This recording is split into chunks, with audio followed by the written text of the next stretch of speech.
Counter productive হতে চলেছে যুবসাথী। কেন?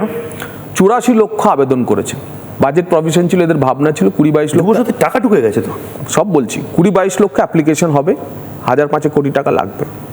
অ্যাপ্লিকেশন খোলার পর 84 লক্ষ অ্যাপ্লিকেশন হলো।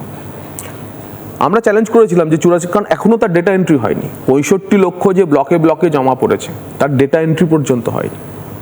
মাননীয় ঘোষণা করে দিয়েছেন ধর্মতলার মঞ্চ থেকে। 19 লক্ষ অনলাইনে অ্যাপ্লিকেশন ছিল, সেই 19 লক্ষ অনলাইন অ্যাপ্লিকেশন থেকে 10,000 লোকের কাছে যুবসাথীর টাকা পাঠানো হয়েছে। এটা আপনি কনফিডেন্ট?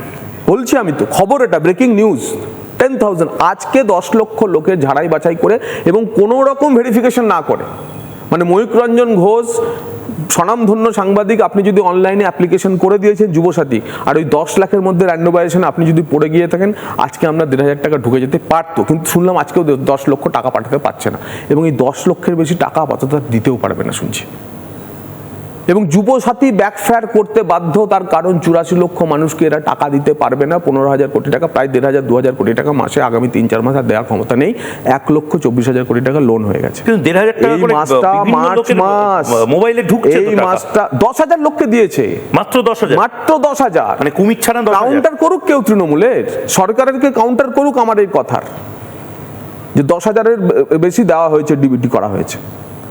যেহেতু মুখ্যমন্ত্রী ঘোষণা করে দিয়েছিলেন সেটা করার জন্য 84 লক্ষ লোককে দিক। আমরা তো বলেছিলাম ভোট ঘোষণার আগে 84 লক্ষ লোককে দিয়ে দিক। যদি 10 লাখকেও দিয়ে দিতে পারে কোনো লাভ হবে না, কারণ যুবকরা বলছে যে রাজমিস্ত্রির রোজের মূল্য হচ্ছে 500 টাকা, রাজমিস্ত্রির জোগাড়ের 300 টাকা, মুনিশমানদের যারা জমিতে যারা কাজ করে তাদের 250 থেকে 300 টাকা, আর শিক্ষিত বেকার তার হচ্ছে 50 টাকা।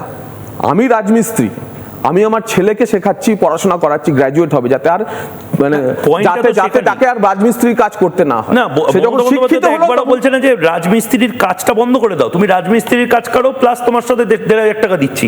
তুমি হয়তো প্রাইভেট টিউশনই করো, তারপরেও 1,500 টাকা করে পাচ্ছে, মানে 1,500 টাকা একটা গিফট দিচ্ছে সরকার। তো তাটাকে কি করে কমব্যাট করবেন? আপনি তো মমতা বন্দ্যোপাধ্যায়ের ব্যর্থতার কথাটাই বললেন।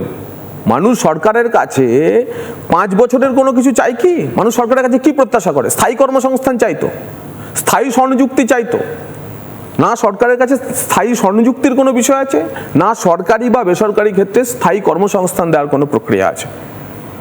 বেসরকারি ক্ষেত্রে গেলে দিতে হলে হয় পরিষেবা ক্ষেত্র অথবা শিল্পে আপনাকে 12 বিনিয়োগ আনতে হবে, যা পশ্চিমবঙ্গে নেই। মুড়িমিল চিড়েমিল হয় না পশ্চিমবঙ্গে এখন। গত 15 বছরে আপনি দেখাতে পারবেন মমতা বন্দ্যোপাধ্যায় কোনো কারখানার ধোঁয়া উঠছে তার ফিতে কাটছে?